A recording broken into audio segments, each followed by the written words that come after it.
तार साहब, नरेंद्र मोदी जो हैं भारत के वजीर आजम, वो जो रशिया का ट्रिप है उसे कंक्लूड करके ऑस्ट्रिया पहुंच गए हैं और कहा जा रहा है कि बहुत देर बाद ये हुआ है कि कोई फ्लाइट जो मॉस्को से चली हो वो यूरोप गई है, क्योंकि जो बेलारूस है और यूक्रेन जो है उसकी एयर स्पेस बंद है, कोई फ्लाइट वहां से नहीं जाती। वैसे भी आपको पता ताल्लुकात।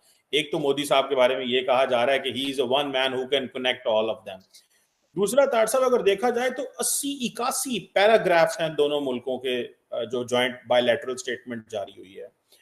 बड़ी लंबी चौड़ी बातें हुई हैं, न्यूक्लियर, काउंटर टेररिज्म, कश्मीर का भी जिक्र किया तार साहब, वो जो कश्मीर में उनके जो फौजी जिनकी जानें चली गई हैं। तार साहब, उधर अमेरिका में नेटो की समिट हो रही है, कैसे देख रहे हैं आप इन दोनों चीजों को? अमेरिका भी इकट्ठा हो गया है और जेलेंस्की भी बोल पड़े हैं, वो कह रहे हैं कि नरेंद्र मोदी साहब को नहीं जाना चाहिए था। आप कैसे देखते हैं ये सारी चीजों को? खास तौर पे आज उनको बहुत हाईएस्ट अवार्ड भी दिया गया है मोदी साहब को मॉस्को के अंदर। How do you see all बताया दिस? था कि मोदी साहब अपना कंसर्न लेकर गए थे रशिया के पास, क्योंकि रशिया के साथ उनके रिलेशनशिप आज के नहीं है, बल्कि आप 1947 से भी पहले के कर लें तो मुबालगा राय नहीं होगी। उनको कंसर्न था भारत को कि चाइना के साथ रशिया बहुत एक दूसरे के करीब हो रहे हैं। उनको रशिया ने बड़े अच्छे तरीके से किया। उनको जो नोगोवारा जो डेप्यूटी हैं उन्होंने रिसीव किया, वही थे जिन्होंने प्रेसिडेंट शी को रिसीव किया। फिर जिस तरीके से डाचा में उनके घर ले जाके उन्होंने डिनर दिया, बहुत आनंद दिया। फिर अवार्ड वही दिया जो उन्होंने प्रेसिडेंट शी को दिया था। आपने देखा होगा वो एक हार सा है, अवार्ड है, गले में उन्होंने डाला। बहुत बड़ी। इस वक्त स्टेट डिपार्टमेंट जो है वो तड़प रहा है कि भारत जिस तरीके से गया वहां पे रशिया में, और जो वेलकम किया गया, और जो डिफेंस पैक्ट हो रहे हैं, और जो आगे मजीद तेल लेने की बातें हो रही हैं, टेक्नोलॉजी की, कनेक्टिविटी की बातें हो रही हैं, ट्रेड है, सारी चीजें। परेशान है स्टेट डिपार्टमेंट, तड़प रहा है इस वक्त। कहते कोयलों पे पड़ा है इस वक्त स्टेट डिपार्टमेंट यहाँ पे, अगर ये कहा जाए। उस पर मैं समझता हूं कि मोदी साहब ने अपना इंटरनेशनल लेवल पे कद काठ बहुत बड़ा कर लिया है। वो इस वजह से कि मोदी साहब ने पुतिन के साथ बैठकर उस हॉस्पिटल के हादसे का जिक्र किया और कंडेम किया। ये तब होता है जब आपने आईएमएफ से लोन ना लेना हो। ये तब होता है जब आपकी इकोनॉमी 8% पे ग्रो कर रही है। ये तब होता है जब आप नेशनलिस्ट होते हैं। ये तब होता है जब आपने लंदन, दुबई में घर ना बनाने। This has been proven.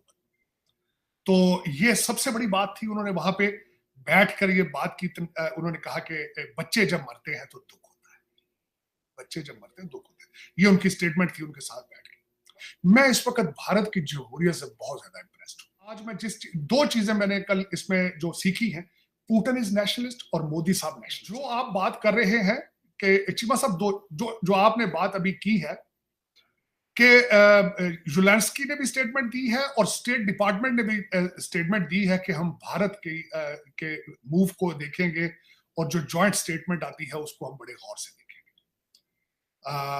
मेरे ख्याल में जो कई जर्नलिस्ट हैं वो ये कहते हैं कि दोनों स्टेटमेंटें बहुत जल्दी इन्होंने दी हैं। खासकर तनकीद का निशाना नहीं बनाना चाहिए था जब तक मोदी साहब still on the soil of Russia. Doctor साहब, इंडिया और रशिया जो है वो नॉर्दर्न सी रूट स्टैब्लिश कर रहे हैं। रशिया ने ये इंडिया को कहा है कि आप रेड सी, मेडिटेरेनियन और इस रास्ते को इस्तेमाल ना करें, आप आर्कटिक सी है उसको इस्तेमाल करते हुए आप हमारे से जो है वो गैस और एनर्जी लें। डॉक्टर साहब, इसका मतलब है इंडिया के पास तो मल्टीपल चॉइसेस आ गई हैं। वो मिडिल ईस्ट से भी एनर्जी ले सकता है और वो तो करेगा, लेकिन रशिया से जो एनर्जी लेगा रास्ते में कोई इंटरप्ट ही नहीं कर सकता। मतलब उनकी एनर्जी की सप्लाई लाइन बिल्कुल सेफ एंड सिक्योर होगी। ये जाहिर बात है अमेरिकन बड़े परेशान है अगर ये नॉर्दर्न सी रूट इंडिया उसका हिस्सा बन जाता है आर्कटिक ओशन में। अमेरिकन सिर्फ चंद अमेरिकन परेशान होंगे। अमेरिका एक दिन इंडियन टेक्नोक्रेट्स के बगैर सर्वाइव नहीं कर सकता।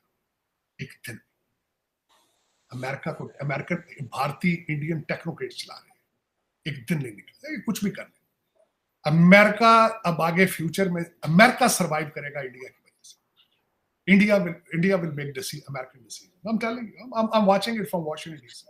इंटरनली मैं बता रहा हूं इनके जो हालात इस वक्त। और दूसरी जो मैं समझता हूं, आज जो ड्रामा यहाँ पे नेटो का शुरू हुआ है वाशिंगटन डीसी में, ट्यूसडे से थर्सडे तक ये ड्रामा होगा। यहाँ पे 32 मुल्क इकट्ठे हुए हैं, 75 साल 75 ईयर्स इनको हो चुके हैं नेटो को। एक यूजलेस ऑर्गेनाइजेशन है। इकट्ठे होंगे, नेटवर्किंग करेंगे, अपने अपने मुल्कों से पैसे ला के वहां यहाँ वॉशिंगटन डीसी में अच्छी अच्छी बिस्कियां पियेंगे, खाने खाएंगे, एक दूसरे को लतीफे सुनाएंगे। जाती दफा मेरे जैसे लोगों के पैसे डॉलर लेकर यूरोप चले जाएंगे, इसी के लिए इकट्ठे हुए हैं। साहब वो नेटो का एक फायदा तो है कि रशिया डरा रहता है, वो यूरोप पे हमला नहीं करता, वरना यूरोप पे वो हमला कर दे। अगर वो ये जो इसका आर्टिकल है, आर्टिकल 5 कि एक मुल्क पे हमला, सब पे हमला तस्वर किया जाएगा, वो काम तो कर रहा है। रशिया डरा हुआ, क्या कहेंगे आप इस पे? ये गलत बात। मैं अगर डरा होता तो इनको सलामी ना पेश करता 21 तोपों की शाम को। कल शाम को इनके समट शुरू करने से पहले उन्होंने 21 तोपों की सलामी पेश की। अगर डरा होता तो ये ना करता शाम को। चाइना डरा होता तो बेलारूस के अंदर मिलिट्री एक्सरसाइज ना करते। उन्हें पता है, इनको चेक कर लिया गया है कि जिस तरीके से ये काबल से बच्चों की डेड बॉडियां उठा के भागे थे, उन्होंने देख लिया। और यूक्रेन की जंग आज से शुरू नहीं हुई है। दूसरी, मैंने माजी में भी बताया है चीमा साहब कि यहां के जर्नैलों की इंटेलिजेंस फ्लोर, सबसे पहले फ्लोर कहां हुई थी इनकी? इराक में हुई थी सबसे पहले। उसके बाद इनकी अफगानिस्तान में फ्लोर हुई। तीसरी यूक्रेन के बारे में फ्लोर इनकी। इनको कोई पता नहीं है, इनको कोई पता ही नहीं है चीमा साहब दुनिया में हो क्या रहा है। They have become a corrupt country. मैं पता नहीं, ये पाकिस्तान का पानी मंगा के पीना शुरू कर दिया इन्होंने यहाँ अमेरिकनों ने, या क्या वजह है? इनके अंदर वही बीमारी पाकिस्तानियों वाली आती जा रही है, पता नहीं क्या बात।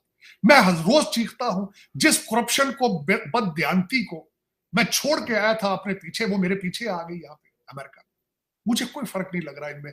हर दूसरा अमेरिकन करप्ट तरीन है। सिस्टम इनका, मैं जब आया था, पढ़ता था यहाँ पे, सुना था चेक एंड बैलेंस सिस्टम की वजह से तरक्की कर रहे हैं। वो चेक एंड बैलेंस खत्म हो चुका है। ना जुडिशरी को पता है क्या कर रही है, ना लेजिस्लेशन को पता है क्या कर रही है, ना व्हाइट हाउस को पता है क्या कर रही है, ना सदर को पता है। पता नहीं, सुना है कोई डीप स्टेट चला रही है, कोई ओबामा नाम का आदमी है वो चला रहा है। कभी कहते हैं जिल बाइडन चला रही है, कभी कहते हैं वो एक नशेई सा इसका लड़का है प्रेसिडेंट, कभी कहते हैं वो चला रहा है। मुझे तो चलता ये भी नहीं नजर आ रहा। जिस तरह पाकिस्तान रेंग रहा है उसी तरह ये भी नहीं, कोई पता नहीं।